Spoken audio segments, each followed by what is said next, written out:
పట్టణంలో ఉన్న LADS యాజమానులకు DSP Rabindranath Reddy హెచ్చరికలు జారీ చేశారు. ఈ సందర్భంగా నంద్యాల పట్టణంలోని స్థానిక 2 టౌన్ పోలీస్ స్టేషన్లో పట్టణంలో ఉన్న లాడ్జ్ కళ్యాణ యాజమానులకు సమావేశం ఈ సందర్భంగా డీఎస్పీ రవీంద్రనాథ్ మాట్లాడుతూ జూన్ 4వ తేదీ ఎన్నికల కౌంటింగ్ సాయంత్రం కాలేజీలో నిర్వహించడం జరుగుతుందని, ఈ సందర్భంగా లాడ్జీలలో కళ్యాణ మండపంలో ఎవరైనా కొత్త వ్యక్తులకు అనుమతులు లేకుండా ఇస్తే వారిపై కఠిన చర్యలు తప్పవని, అదేవిధంగా లాడ్జీలలో మద్యం సేవిస్తూ కేకులు వేస్తూ బెట్టింగ్లకు పాల్పడితే వారితో పాటు లాడ్జీ యాజమానులపై కేసు నమోదు చేయాల్సి వస్తుందని, పోలీసు నిబంధనలు తప్పనిసరిగా పాటించాలని, పట్టణంలో 144 సెక్షన్ 30 యాక్ట్ అమల్లో ఉందని, లాడ్జీ యాజమానులు సహకరించాలని, ఏ క్షణంలో అయినా కూడా తనిఖీలు చేయడం జరుగుతుందని, తనిఖీలు మాత్రం కొత్త వ్యక్తులకు అనుమతులు లేకుండా ఇస్తే మాత్రం సహించే ప్రసక్తే లేదని లాడ్జీ యాజమానానికి గట్టిగా హెచ్చరికలు జారీ చేశారు. ఏదైనా మీ యొక్క పాత్ర ఉంది, అంత సీరియస్గా ఉంది. ఇది జనరల్గా అయితే అవసరం లేదు, ఒరిజినల్గా అయితే ఇలా ఎప్పుడు జరిగింది లేదు. ఫస్ట్ టైం ఇష్యూస్ జరుగుతున్నాయి కాబట్టి దాని పర్యవసానంగా మాకు స్పెషల్ టీములను వేసి, మొబైల్ టీములను వేసి డీజీ గారు మానిటర్ చేస్తున్నారు. ఎట్లుందంటే ఏ విధమైనటువంటి పర్సన్స్ని లాడ్జెస్లో ఉన్న మీరు వాళ్ళకి అవకాశం కల్పించిన ఈ పొలిటికల్ పీపుల్ని మీ లాడ్జెస్లో ఉంచి వాళ్ళు ఏదో తాగి హంగామా చేసి ఏదైనా ఇష్యూస్ చేస్తే ఖచ్చితంగా అందరినీ కస్టడీలోకి తీసుకోమని వస్తున్నారనేది మీకు తెలుసు. ఎవరు కాంప్లికేట్ చేస్తాడనేది కూడా మీకు కూడా తెలుసు. వాళ్ళు గుంపులు రావడం, 5 మంది 10 మంది 3 రూములు 4 రూములు బుక్ చేసుకోవడం, పార్టీలకు సంబంధించిన బుక్ చేసుకోవడం, అట్లాంటివి ఉంటే మాత్రము ఖచ్చితంగా ఇబ్బంది పడతారు. డ్రై డే ఉంది, గుర్తుపెట్టుకోండి. 3rd నుంచి డ్రై డే స్టార్ట్ అవుతుంది. డ్రై డే స్టార్ట్ అవుతుంది, up to 5th dry day అవుతుంది. ఈ డ్రై డేస్లో ఎవడన్నా మందు తాగుతా కనపడనుకో మిమ్మల్ని వాళ్ళందరినీ తీసుకొచ్చి లోపలేస్తాం. క్లియర్గా చెప్తున్నాం. అందరినీ ఎత్తుకొస్తాం, కేసు కట్టి రిమైండ్ చేస్తాం. అది కూడా చెప్తున్నా క్లియర్గా.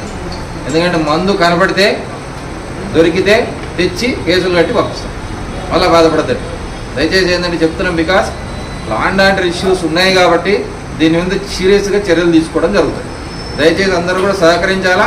అలాంటి వాళ్ళకి ఎవరికి కూడా మీ లాడ్జెస్లో అవకాశాలను కల్పించద్దు. దయచేసి మందు కింద డ్రై డే ఉంటుంది కాబట్టి పొరపాటున వాడు తీసుకొచ్చినా మీరు ఇబ్బంది పడతారు. మీరు తెప్పించేది కాదు, మీది కాదు, వాడు యానించినది వస్తాడు.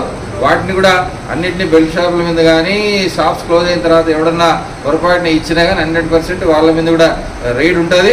రైడ్ చేసి ఎవడన్నా ఆ విధంగా వస్తే వాళ్ళ మీద కూడా చర్యలు తీసుకుంటాం. ఖచ్చితంగా వాళ్ళ మీద కూడా చర్యలు తీసుకుంటాం. దయచేసి ఇదంతా గుర్తుపెట్టుకోండి. లార్జ్ స్కేల్లో స్టేట్ లెవెల్లో డీజీ గారి నుంచి కూడా దీని మీద క్లియర్ కట్ ఇన్స్ట్రక్షన్స్ ఇవ్వడం జరిగింది. దాని మేరకు మా ఎస్పీ గారు మేము దాని మీద సీరియస్గా తీసుకుంటున్నాం. కాబట్టి ఎలక్షన్స్ ఈ కౌంటింగ్ డేస్లో వీళ్ళు ఎవరో ఒకరికొరు ఇందులో టపాకాయలు కూడా అలవలేదు. క్లియర్ కట్గా దాని మీద మీరు చూశారు. నిన్న కూడా ఒక కేసు కట్టడం జరిగింది, 2 కేసులు.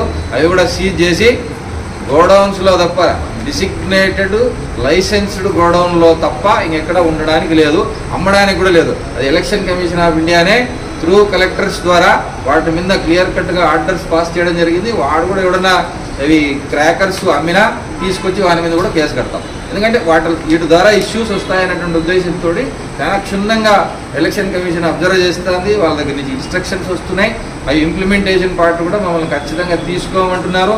ఎందుకంటే మొబైల్ టీమ్స్ ఉంటాయి, రాత్రి పూట గస్తీ ఉంటుంది, పికెట్ జల్లెడ బట్టి. ఎందుకంటే మన హెడ్ క్వార్టర్, ఎందుకంటే కౌంటింగ్ మన దగ్గర పాణ్యంలో జరుగుతుంది కాబట్టి ఇక్కడ అందరూ వచ్చి ఉంటారన్నటువంటి ఉద్దేశంతో ఎస్పెషలీ నంద్యాల మీద కాన్సన్ట్రేట్ చేసి ఇక్కడ ఏ ఇష్యూ జరగకూడదనే ఉద్దేశంతో హెడ్ క్వార్టర్స్ మీద స్పెసిఫిక్గా చెప్తున్నారు. పైన డీజీ కూడా టోటల్ అంతా కూడా వీటిని జాగ్రత్తగా చూసుకోండి, ఏమీ జరగకూడదు. అది ఏదైనా చూసుకొని మీరు గట్టిగా చర్యలు తీసుకోకుండా మీరు లూజ్గా ఉండి ఏదైనా అట్లాంటి అవకాశాలు కల్పిస్తే లోకల్ ఆఫీసర్ల మీద 100% చర్యలు తీసుకుంటాము అని మా మీద కూడా క్లియర్ కట్గా మాకు కూడా చెప్తున్నారు. ఇది ఏమి మీరు లీనియంట్గా చూసినా, మీరు సరిగా చేయకపోయినా, మీరు పట్టించుకోకపోయినా మీ మీద చర్యలు తీసుకుంటాము అనేటువంటి స్థాయిలో మా మీద కూడా క్లియర్ కట్గా ఇన్స్ట్రక్షన్స్ మాకు కూడా వచ్చినాయి. కాబట్టి దయచేసి అందరూ కూడా ఇదేదో కామనేలే, ఇది రెగ్యులరేలే, పోలీసులు చెప్పేది మామూలేలే అనేటువంటిది తీసుకోవద్దండి. తీసుకొచ్చిన తర్వాత ఇబ్బంది పడదు. క్లియర్ కట్గా చెప్తున్నాం. అది లీనియంట్ వ్యూతో లైట్గా తీసుకోవద్దు దయచేసి చెప్తున్నా. ఎందుకంటే 100% సీరియస్గా ఉంటుంది. మా లెవెల్లో మేమే రావడం జరుగుతుంది, అది కూడా చెప్తున్నాం.